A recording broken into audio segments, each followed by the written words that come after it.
नमस्कार जी। हम सभी जानते हैं कि देश में वक्फ एक्ट लागू हो चुका है और इसी बीच विरोध प्रदर्शन भी जारी है।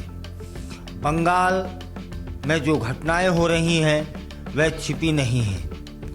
इसी बीच में जब पीएम मोदी से इस विषय में बात की जाती है तब वे जवाब देते हैं और जवाब के साथ साथ कांग्रेस को चुनौती भी देते हैं कि किसी मुस्लिम को राष्ट्रपति बना के देखो। पवित्र संविधान को सत्ता हासिल करने का एक हथियार बना दिया। जब जब कांग्रेस को सत्ता का संकट दिखा, उन्होंने संविधान को कुचल दिया। कांग्रेस ने आपातकाल में संविधान की स्पिरिट को कुचला ताकि जैसे तैसे सत्ता बनी रहे। संविधान की भावना है कि सबके लिए एक जैसी नागरिक संहिता हो, जिसे मैं कहता हूं सेक्युलर सिविल कोड। लेकिन कांग्रेस ने इसे कभी लागू नहीं किया। उत्तराखंड में भाजपा सरकार आने के बाद सेक्युलर सिविल कोड, समान नागरिकता संहिता ये लागू हुई। डंकी की चोट पर लागू हुई। और देश का दुर्भाग्य देखिए, संविधान को जेब में लेकर के बैठे हुए लोग, संविधान पर बैठ गए हुए लोग, ये कांग्रेस के लोग उसका भी विरोध कर रहे हैं। पीएम मोदी कहते हैं कि पूरे देश में वक्फ के नाम पर लाखों हेक्टेयर जमीन अभी भी है और उस जमीन का फायदा मुस्लिम समुदाय के महिलाओं को और बच्चों को मिलना चाहिए था, जो कि नहीं मिला।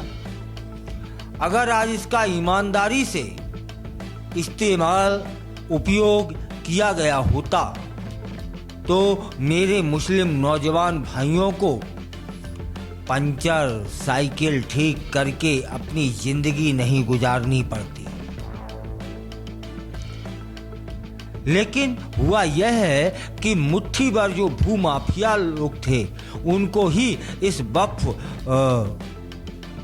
से फायदा मिला। बस मानदा मुस्लिम समुदाय को कोई फायदा नहीं हुआ है। और आपको जानकारी होना चाहिए कि विधवा महिलाओं ने पत्र लिखा था पीएम मोदी को। पीएम मोदी कहते हैं कि वक्फ पर कब्जा करने वाले भूमाफिया पिछड़ों, आदिवासियों, दलितों और विधवा महिलाओं की जमीन लूट रहे थे, जिसकी उन्हें जानकारी हुई। सैकड़ों विधवा मुस्लिम महिलाओं ने भारत सरकार को पत्र लिखे थे। इसके बाद वक्फ एक्ट की बात सामने आई थी। पीएम मोदी कहते हैं कि हमने बहुत बड़ी जिम्मेदारी का काम किया है। अब नए वक्फ कानून के तहत वक्फ बोर्ड भारत के किसी भी कोने में आदिवासियों की जमीन को छू तक न पाएगा। इसी बीच में प्रधानमंत्री मोदी ने कांग्रेस को भी घेरा।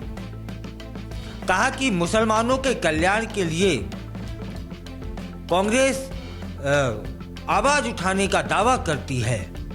मैं इन वोट बैंक के भूखे राजनेताओं से जानना चाहता हूं कि अगर आपके दिल में वाकई में मुसलमानों के लिए हमदर्दी है, तब फिर कांग्रेस पार्टी किसी मुसलमान को अपनी पार्टी का अध्यक्ष क्यों नहीं बनाती।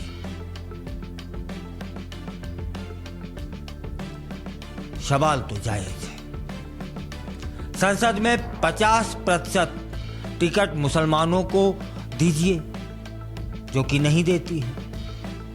वे जीतेंगे तो सदन में अपनी बात रखेंगे, लेकिन वे ऐसा नहीं करना चाहते हैं कांग्रेस के लोग। पीएम मोदी ने सवाल उठाया है और जवाब भी मांगा है कि यदि वाकई में कांग्रेस मुसलमानों की हितैषी पार्टी है, तब फिर वे अपनी पार्टी का अध्यक्ष किसी मुसलमान को बनाए, और जब टिकट देने की बारी आए तो फिर 50% टिकट भी मुसलमानों को दें, जिससे अधिक संख्या में मुसलमान संसद में, विधानसभा में पहुंचेंगे और अपनी आवाज को बुलंद करेंगे। लेकिन कांग्रेस ऐसा नहीं करती है, क्योंकि कांग्रेस का जो इरादा था वह किसी का भला करने का नहीं है। पीएम मोदी कहते हैं कि मुसलमानों का भला कांग्रेस करना भी नहीं चाहती है। फिलहाल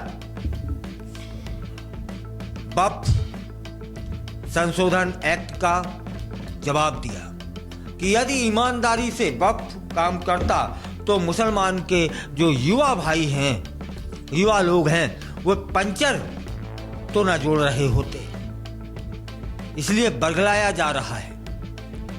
अब इस एक्ट से मुसलमान भाइयों को, महिलाओं को, बच्चों को, सभी को फायदा होगा। और फायदा यदि किसी को नहीं होगा तो उन्हें नहीं होगा जो वक्फ के नाम पर जमीनों को हड़प कर करोड़पति, अरबपति बने हुए थे। और वहीं साथ साथ में पीएम मोदी ने कांग्रेस को भी चुनौती दी है कि वे अपनी पार्टी का अध्यक्ष किसी मुसलमान को बना के देखें।